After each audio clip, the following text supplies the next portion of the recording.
I think if I were to put it all into a couple words would be seek help, because I had to learn from my own failures because I never sought help. I also didn't know how. Like, it's okay to be vulnerable and ask for help, even if you don't think you need it. There's a lot of people out there that want to help you and they might just not know that you need help. So you just saying something is enough for many adults to just do a little extra for you and give you that advice you never thought you needed.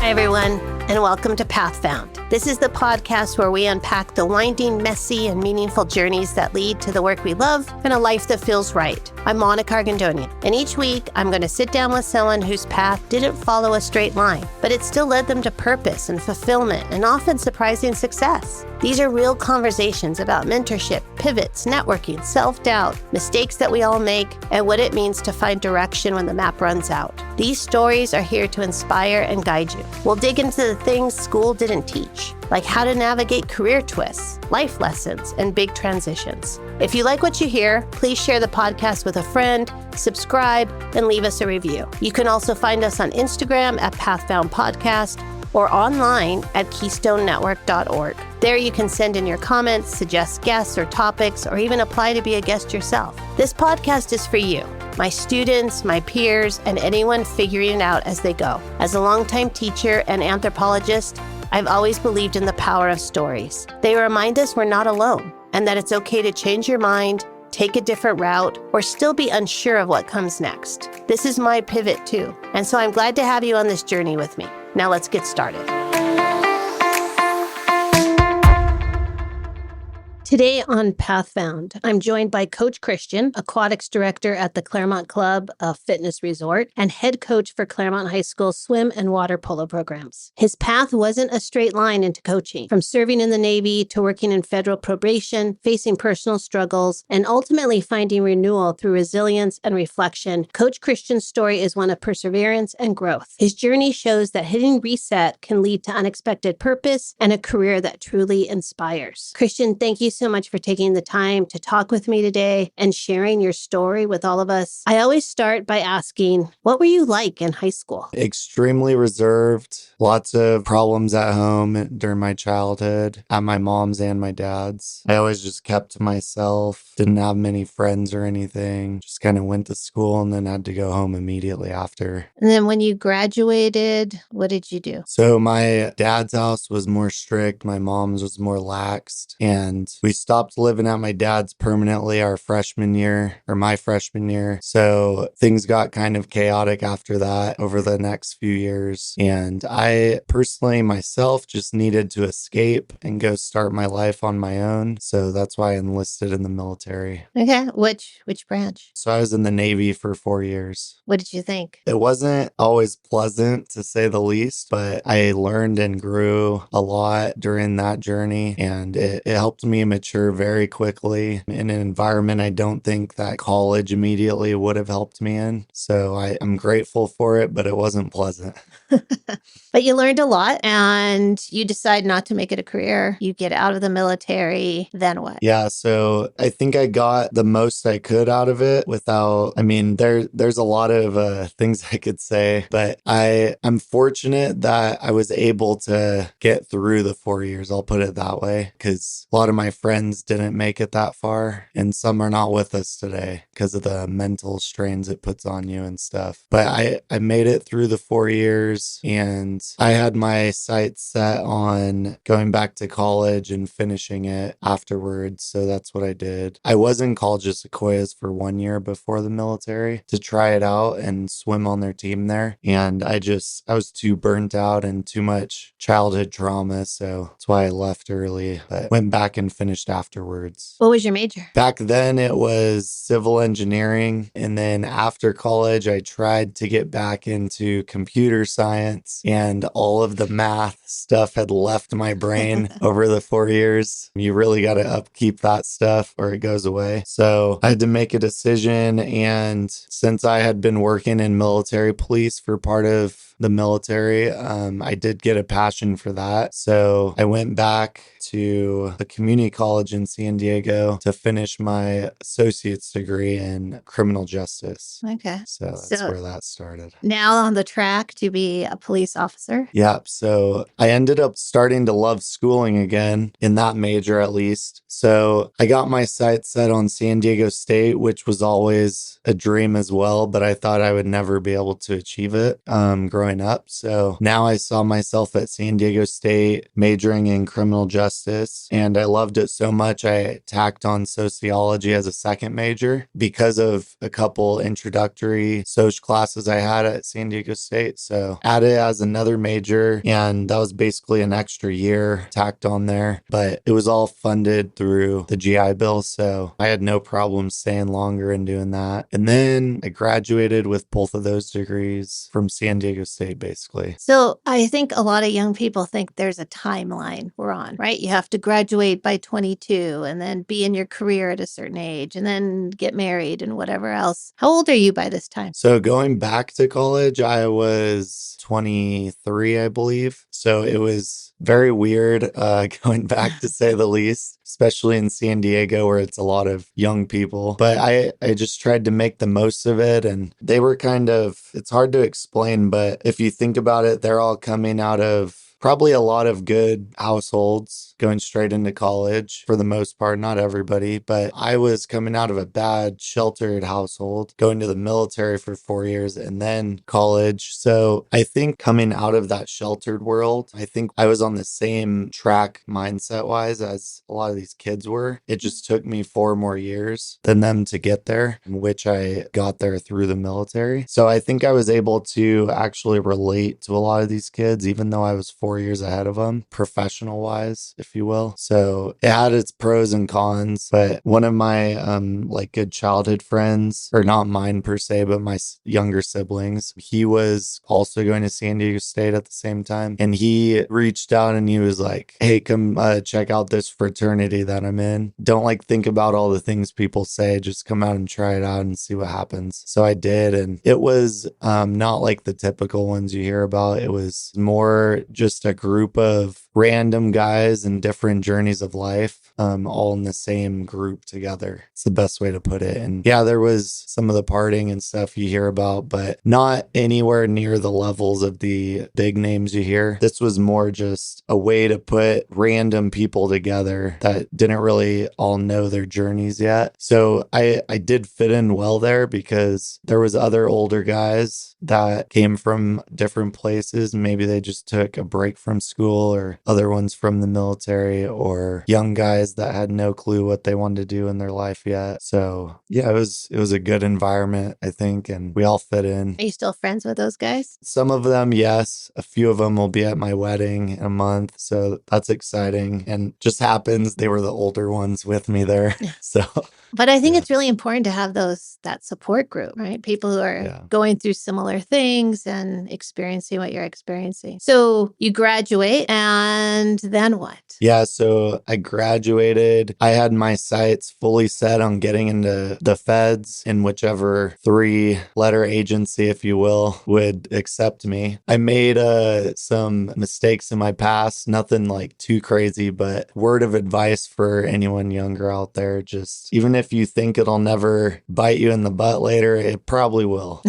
So especially if you're trying to get into any law enforcement later, or even if you don't think you will, you might want to later. So it's always best to just think about what you're doing before you do it. But I interviewed extensively with FBI, Secret Service, many local law enforcement agencies, you name it. And I went all the way to the near end with most of them. FBI was extremely close to the end, but little hiccup on the polygraph, so didn't get in there. But I got in through an internship first for the federal probation office in San Diego, which was really exciting. And I was there for 2.5 years, something like that. And it was really cool being in a federal job because that's what I always dreamed of. It's a lot more office work than you think it is initially, but it was very eye-opening. I was spending several hours every day in prisons and face to face with all these guys and gals that life also didn't take them down the path they probably wanted. But it matured me even more than ever before. This was a big boy job for sure, and dressing in a suit every day. And I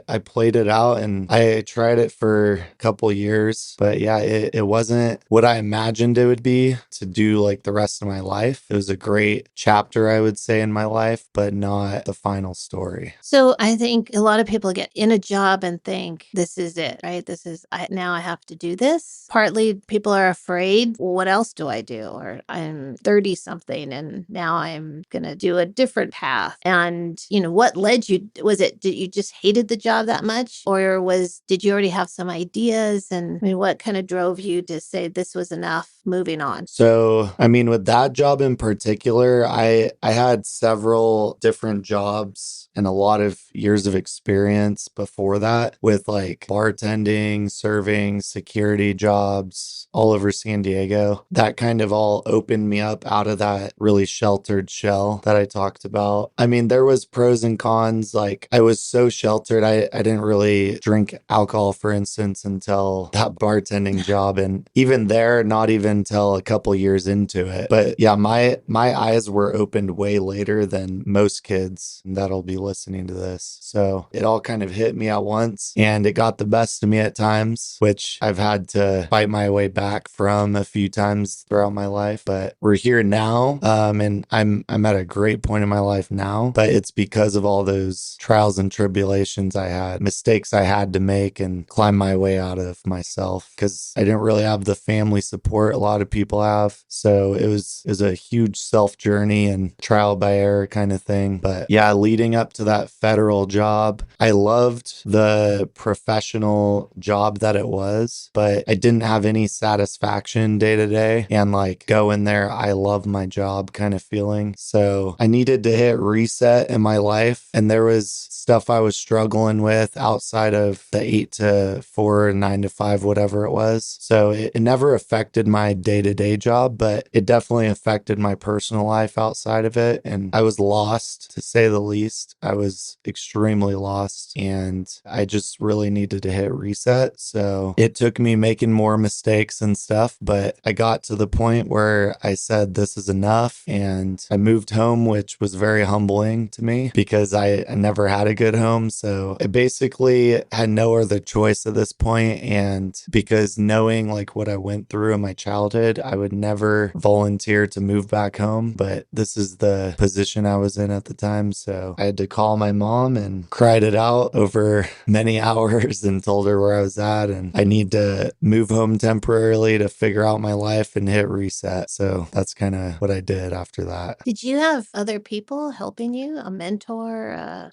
And that's hard to do on your own, to realize, one, I have to hit reset and then take those steps to do it, especially if it meant going back home. Yeah, I would say at the time, I did not really have any help besides my mom opening her doors for me. Otherwise, who knows what would have happened. But I would urge anybody out there, definitely seek help. Even before things are a problem, I waited till it was too late, and I had to go on like the whole journey of therapy, several years to find myself again and talking to people, all kinds of stuff. But at the time, I didn't really have any guidance or help. I had to hit rock bottom, and that's just my personality. Is like I don't accept when I'm failing. So I had to fail in order to see like I'm really messed up right now and lost, and I do need help. So that's what it took for me. But I think a lot of people out there, they need to seek help, like even before things are a problem. Was all of that like a culmination of your childhood and no direction? I mean, rock bottom that's low. You're lucky if you come out of that. So was it just all of it together? Was it something that triggered it? Yeah, talking about it many years through treatment now, and help from people now at this point in my life, I definitely neglected getting any help from anybody, mostly like on the therapy route, because I had tried it a couple times, but I never had a connection with a therapist. And I had several that were just there for the money, and you can read it on their face, or they were just spitting prompts at you and they weren't truly trying to connect you as a person. And I can't can't say his name, but I've been talking to a psychologist for the last few years, and he's honestly changed my life. And it's because of the connection I made with him, and he truly cares about his job and stuff. So I still kind of meet up with him every 6 months to go over how life's been going. But like, I'm not at a point where I need to see him weekly anymore or anything like that. But I would just say back then I wouldn't say too arrogant to seek help, but I think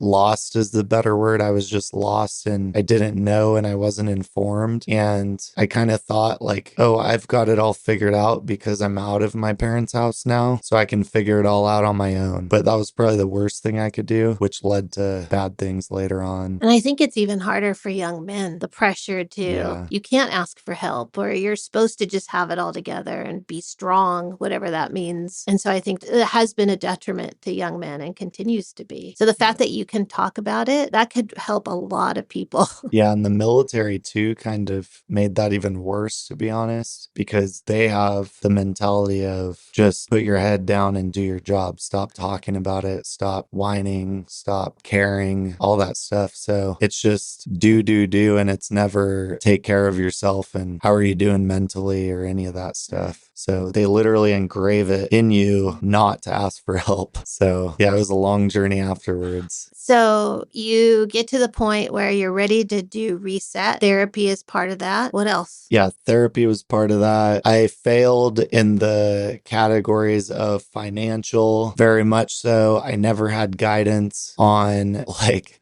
bank accounts, how to budget, how to use a credit card properly, any of that stuff. I went down a pretty bad alcoholic path that started when I was bartending because I was never open to it before. I never really knew what it was or the dangers of it or anything or how to control it. So it just all hit me in the face all of a sudden and then just got kind of out of control for a while. So those two things together were not a good combo when I was living in San Diego after the military. And I got into severe debt that I'm almost debt free now, nearly 10 years later, but it was very severe debt and went to collections, many things. My car almost got repossessed, all kinds of stuff. So I've been fighting my way out since, but I think it's because I had no guidance or direction or anything. And I just tried to do it all on my own. People don't talk about finances. Like Yeah. you don't learn that in college unless you take a specific class. And my parents never taught me that I should have been putting away in a retirement,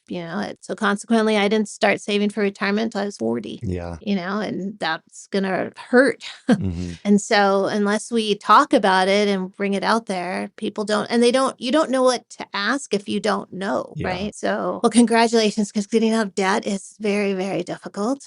Yeah. I've had to do that also. Bad choices. All right. So you're living at home. You recognize all this is happening. What gets you out of it? Then what? So at this point, I still didn't recognize. All I had done at this point was accept defeat, basically, and notice that I have to restart. But I think I was still not able to like address the past and stuff. So I put my head down and I start grinding and I work really hard. Like I'm able to do pretty easily. So I had no job or anything. My mom lives out in an area where there's not access to a whole lot. So I go to Instacart, which I had done in the past a little bit, and I just grind it. And I'm having to work day to day, like yesterday, just to afford my gas tank for the next day's work kind of thing, and barely making the day-to-day work and enough for a food and a gas tank basically for a good at least 6 to 8 months. That was my everyday, 7 days a week. And thankfully, like my mom let me stay there rent free for a while until I got money under my belt. So yeah, that was going on. And I did kind of want to backtrack. I think one of the biggest failures in my life was accepting a vape pen for the first time from somebody in college. And I was so confident that I would never get addicted. And like I was the most confident person on the planet that it would not not affect me. And it was a one-time thing and yada, yada, you name it. And I guarantee there's a million people out there thinking the same thing. And they're probably addicted a year later, 2 years later, whatever it is. So my problem was accepting it the first time. And the problem really before even that was alcohol, because that lowers your natural like guards, if you will. So starting to drink a lot was the first problem, and that lowered my guard to be more willing to start vaping. So it was just kind of a spiral effect. And I thank God every day I didn't get into any hard drugs at all, never once, but I very easily could have. What's the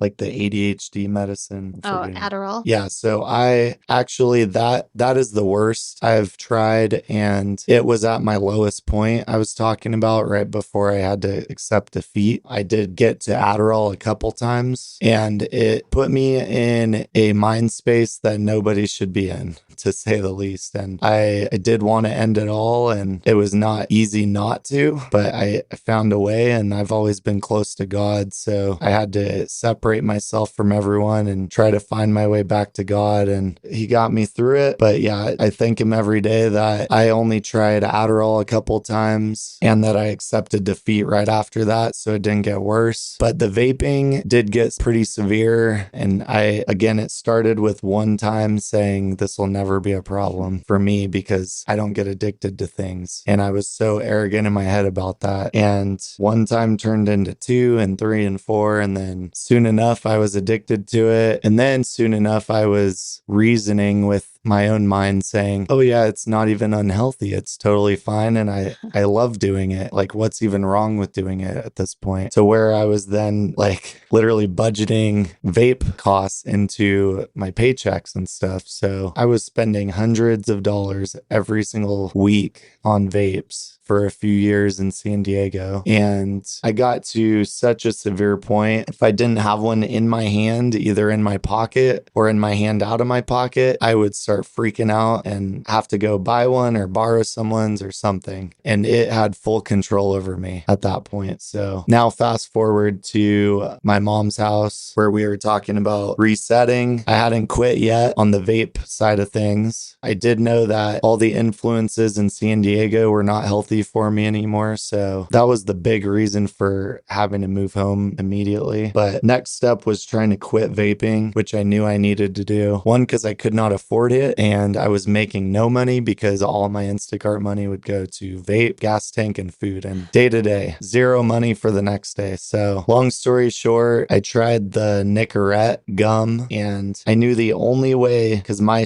mind is pretty strong, and the only way I would be able to quit was to trick my mind into quitting. So I started having regular cinnamon gum every day. And then I also bought the Nicorette, like the higher dosage, because it has like a little bit of It has that nicotine. nicotine in it. Yeah. So I tried that out, and I got my body accustomed to the flavor of cinnamon because I was addicted to flavors of vape. So Yeah, those companies know what they're doing. they do. They're very smart, and it's only getting worse, unfortunately. But I tried Nicorette, and I did that for a good amount of time. And then I went to the lower dosage, and I had to stay very strong, but I kept to it and eventually weaned all the way off to regular cinnamon gum with no nicotine in it. And it worked, and I'm surprised that it worked to this day. But I will say I wasn't fully successful in quitting until probably 2021. So just about 4 years now down the road, I've been fully sober from vaping, and it was not easy. But I would say I still had cravings 2 years into quitting. So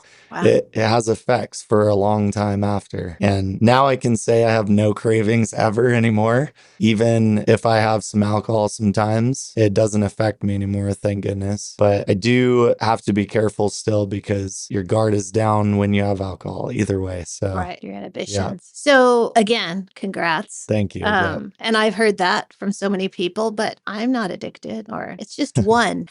Yeah. So how did you end up coaching and swimming? And yeah, that's kind of the next part. So Instacart got me day to day, and I had to really grind. I'm talking 12 to 16 hours every single day for 6 to 8 months. When I stopped vaping coaching, that added some extra money in there that I wasn't spending on that anymore. So started getting a little bit of income in there. At this point, I had to just completely ignore all my debt because I was just trying to survive. So debt was beyond control. I was in collections with a lot of stuff and it was not a good situation. But I had to look forward and just know that I would address all that later when I was able to. So looking forward, I started getting creative and just applied to a bunch of things with skill sets from my past. So I started just reaching out. I had coached throughout high school for 4 years. So I applied to several coaching opportunities all around the whole Inland Empire area, even a little bit further out. Wasn't really getting any good interest. I think I was reaching out to a bunch of security places to tap on that experience too, but nothing really hitting. And I was reaching far and thin. I was looking at like manufacturing plants just to get some entry level stuff. I was trying everything just so I didn't have to do Instacart anymore and have a normal job. And really nothing was hitting. And then I think it was a good 6 months after applying, I got a random email back from the Claremont Club saying they have an opening as a regular swim coach on the team. So I immediately hopped on that train and interviewed. And then they ended up in the interviews saying they were actually hiring based on my resume and experiences throughout life. They were wanting to hire me to be the head coach's replacement once I would be trained up enough for that and stuff. So yeah,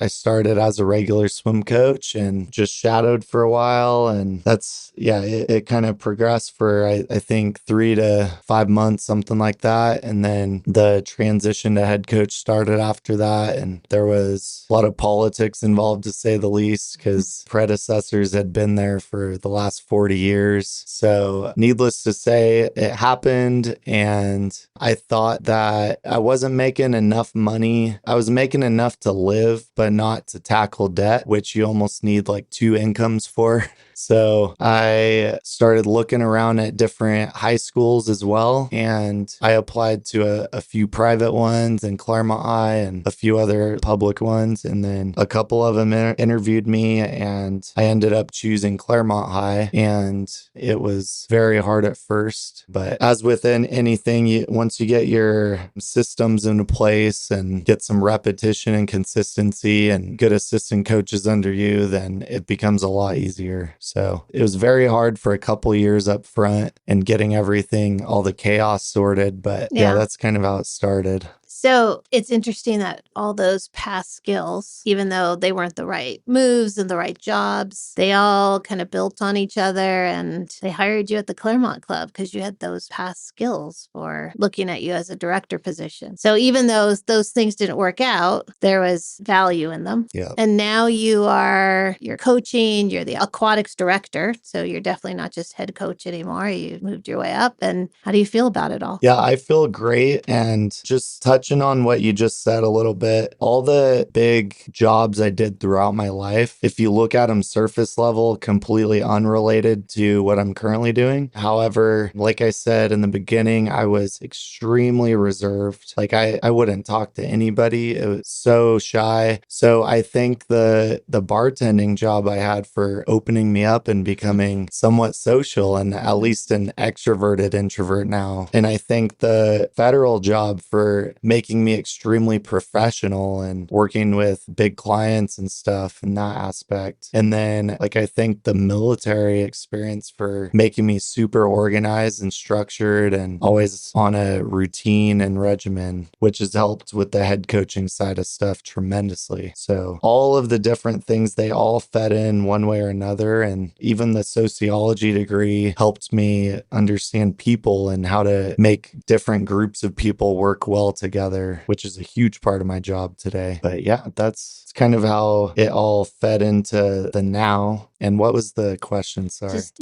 how are you feeling about everything now and this job? And is it for a long term? Is it What's next? Yeah, so I think it was 3 years into the Claremont Club, just on the swim team side of things at that point. And I think it was 1 year into head coaching. I kind of hit a pivotal moment in my life where I had to make a decision if I'm going to make this my career, or is this just a stepping stone for something else, or switch to a different path. Because if I get in too deep, then I might be wasting years I could be in the career that I am meant to do. And I spent a lot of time reflecting, and I truly did enjoy this at the time, very much so, as I still do today. And I chose to make it my career. And there's kind of two paths it could take. One is like the more admin side of things, like which is kind of the aquatics director role and managing a bunch of different systems, or the other route of head coaching and coaching in college and beyond, and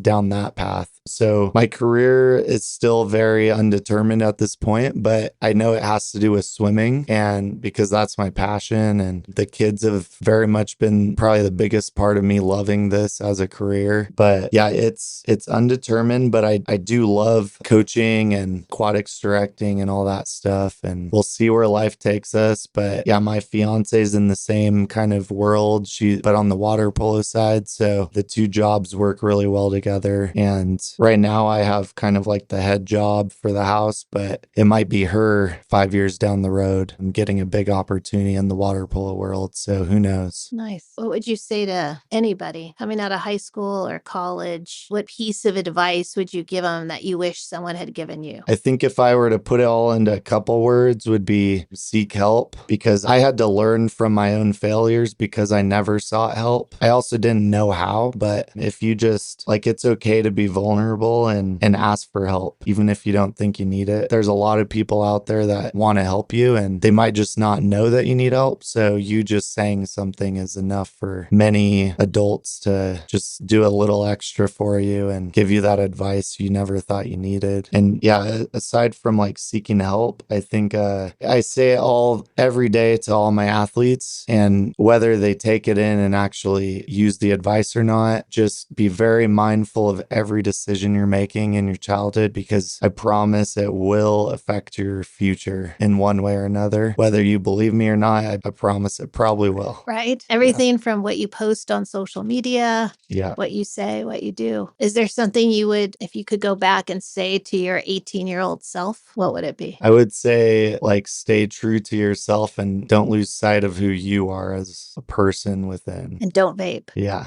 Definitely don't vape. Don't even try it once. You know, this has been a great conversation. And my daughter, who, you know, you have on the swim team, she admires you so much. She thinks you are tough but fair. She loves going to practice. She likes how, you know, she wants to work and do well for you. And I think that says a lot about you as a person. You talked about all these mistakes you made and hitting these low points, but I think you're not defined by your mistakes. Yeah, exactly. We don't need to be defined by our mistakes, and you got out of that, and good for you. And now you have, you know, young people that really look up to you. And so you have a lot to give back and to offer. Yeah, and that just hits on it again, that I think I was very lucky to come out of it all on the bright side of things, because there's many others that are not as fortunate. So definitely seek help before it's too late. Well, thank you so much. It was great talking with you, and thank you for sharing all that. I know that was very personal, so I appreciate it, and I know somebody else out there is going to appreciate it. Yeah, I hope so, and I hope I can help them in any way too. Thank you very much for this opportunity. Thank you. If any of today's conversations got you thinking about your own path, please take a moment to subscribe, leave a review, or share the episode with someone who might need to hear it. You can find more stories, resources, and ways to get involved at KeystoneNetwork.org, or follow us on Instagram at PathFoundPodcast. Whether you're navigating the unknown, making a pivot, or simply figuring it out one step at a time, just know you're not alone. The route may not be linear, but there's always a way forward. I'm Monica Argandonia, and I'll see you next week on Path Found.